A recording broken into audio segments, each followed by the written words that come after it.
جو شرک کی طرف جائیں گے شیطان کا غلبہ ان پر ہوگا، شیطان ان کو غلط بٹ جو مسلمان کسی بھی معمولی سی شرک کے کسی معاملے کی طرف جائے گا شیطان پھر ان کو ایسی راہ چلائے گا کہ ان کی عقل مت ماری جائے گی۔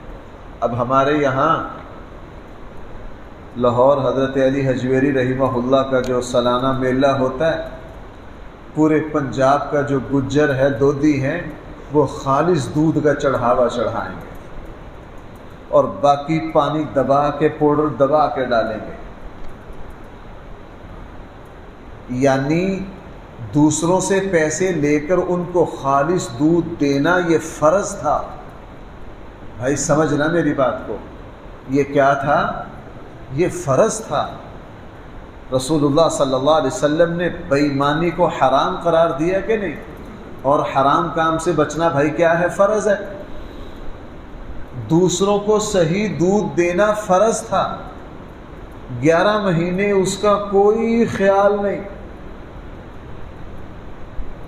مجھے ایک صاحب نے بتلایا، انہوں نے مجھ سے مسئلہ پوچھا کہ میں دودھ کو گاڑھا کرنے والا پاؤڈر سپلائی کرتا ہوں، آیا میرے لیے یہ جائز ہے یا نہیں؟ میں نے انہیں بتایا کہ دودھی کو دینا آپ کے لیے جائز نہیں، یہ 2 نمبری میں استعمال ہوتا ہے۔ اور میں اس سے ویسے ہی پوچھ بیٹھا کہ یہ کتنا ہے؟ اس نے کہا جی آپ کو بتایا نہیں جا سکتا کہ ڈسکا میں کتنا چلتا ہے۔ میں نے کہا جی اس نے کہا ہر جگہ، ہم پورا نہیں کر سکتے وہ پاؤڈر۔ اب خالص دودھ دینا، پیسے لے کر صحیح چیز دینا فرض تھا۔ شیطان نے کہا نہیں، پانی ڈالو جو مرضی کرو، اور جہاں لاہور جا کے دودھ کا چڑھاوا چڑھانا اس کا دین سے کوئی لینا دینا نہیں تھا۔ شیطان نے کہا نہ، اگر سال میں 1 مرتبہ لاہور چڑھاوا چڑھاؤ گے تو پورے سال گاہک بھی زیادہ آئیں گے، تمہاری بھینسیں بھی ٹھیک رہیں گی۔ ان کا نظریہ ہے کہ لاہور کے چڑھاوا چڑھانے پر بھینسیں کیا رہیں گی؟ ٹھیک رہیں گی۔